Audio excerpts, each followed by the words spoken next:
এই জগতে থাকার মতো যোগ্যতা লাগে, হয়তো সেটিও তার এখন নাই বলেই সে এখন চা বিক্রি করছে। আর সে নিজে এই ইন্ডাস্ট্রিতে ছিল, তাহলে সে লিভ টুগেদার করেই তো সিনেমা করেছে, তো সেই কথা বলে কিভাবে? সে যদি ওই মানে ওই অফারের মেয়ে হয়ে থাকে যে তাকে ওই অফার দিবে, তাহলে তো তাকে ওই অফার দিবেই।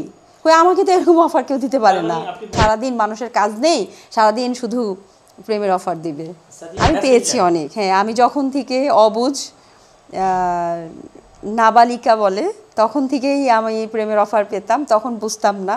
আর নিজে যদি ঠিক থাকা যায় তাহলে আমার মনে হয় জগৎ ভালো, নিজে ভালো তো সব ভালো। আর সে অবশ্যই যখন এখন চা বিক্রি করছে, সে এখন এই জগতে নাই, এই জগতে থাকার মতো যোগ্যতা লাগে, হয়তো সেটিও তার এখন নাই বলেই সে এখন চা বিক্রি করছে আর আমরা কাজ করছি। আমার প্রথমে কথা হচ্ছে যে ওই মেয়েটা যদি সিনেমার নায়িকা হয়ে থাকে আগে, তাহলে সে নিশ্চয়ই এটা পার করেই আসছে। তো সে যদি এইটা একাধিক পার করেই আসে, এখন চা বিক্রি করে এগুলা বলে তো কোনো লাভ নাই।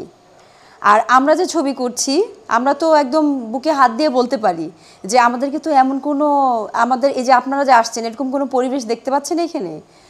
আমরা তো এডুকেটেড, আমরা তো এখানে ফিল্ম করে যে সংসার চালাই তেমন মেয়ে আমরা না। আমাদের ফ্যামিলি স্ট্যাটাস আছে, সবারটা আমি জানি না, আবার কিছু মানুষের তো আছেই, তাই না? ভালো মন্দ মিলাই মানুষ, কিন্তু এরকম অফার মানে যে শুধু এরকম অফারই দেয় এই ইন্ডাস্ট্রিতে, এটা তো একটা মিথ্যা কথা।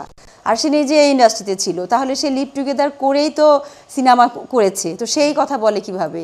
আমরা তো এরকম কিছু দেখতে পাই না। আমাদের পরিচালকরা তো আমাদেরকে অনেক সম্মান করে, আমরা যেমন আমাদেরকে তেমন সম্মান করে। যে যেমন, সে যদি ওই মানে ওই অফারের মেয়ে হয়ে থাকে যে তাকে ওই অফার দিবে, তাহলে তো তাকে ওই অফার দিবেই। ওই আমাকে তো এরকম অফার কেউ দিতে পারে না। হ্যাঁ, না এরকম বলা মানে কি, আজকে মনে করেন বড় বড় পরিচালক আছে, কাজী হায়াত ভাইয়ের মতো মানুষ আছে পরিচালক, সোহানুর রহমান সোহান, তাহলে সবাই কি খারাপ ছিল আর ও একাই ভালো? আসলে ওরকম মেয়েকে নিয়ে প্রশ্নের উত্তর আমি দিতে চাচ্ছি না, কারণ আমরা কাজ করি, ভালোবাসি কাজ করি। কেউ এই ফিল্ম ইন্ডাস্ট্রি বা মিডিয়াটাকে প্রফেশন এখানে ছোট করার মতো তার কোনো অধিকার নেই। না, খারাপ অফার বলতে এখানে চলচ্চিত্রের মধ্যে ভালো খারাপ দুইটাই আছে, যেটা সব ক্ষেত্রেই আছে।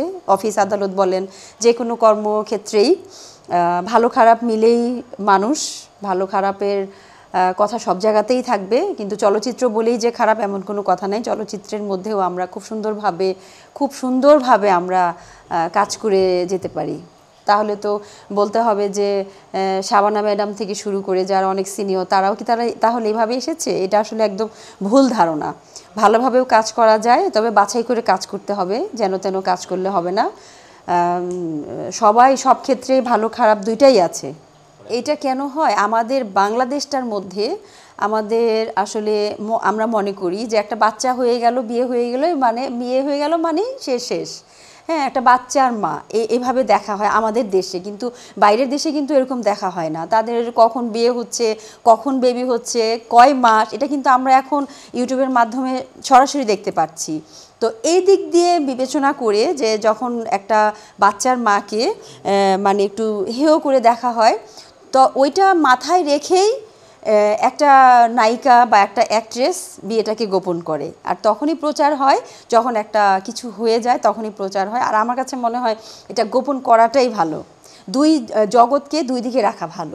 সাদিয়া কোনো কিছু গোপন করছে না, আমি তো আসলে আমার ফ্যামিলি বা আমার সব কিছু একদম ক্লিয়ার। আমি সব সময় দেখে সবাই আমার ফেসবুক প্রোফাইলে, আমি সব কিছু একদম মানে লাইভ করি, ভিডিও করি, আমার সব কিছু একদম ক্লিয়ার, পানির মতো স্বচ্ছ আমি।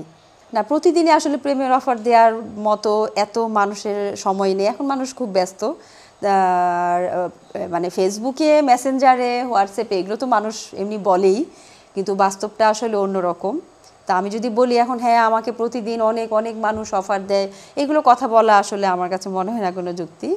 পছন্দ করতেই পারে, ভালো লাগতেই পারে, ভালোবাসতেই পারে, তার মানে এই না যে যারা বলে, আসলে আমার মনে হয় না এটা রাইট যে প্রতিদিন সারাদিন মানুষের কাজ নেই, সারাদিন শুধু প্রেমের অফার দিবে।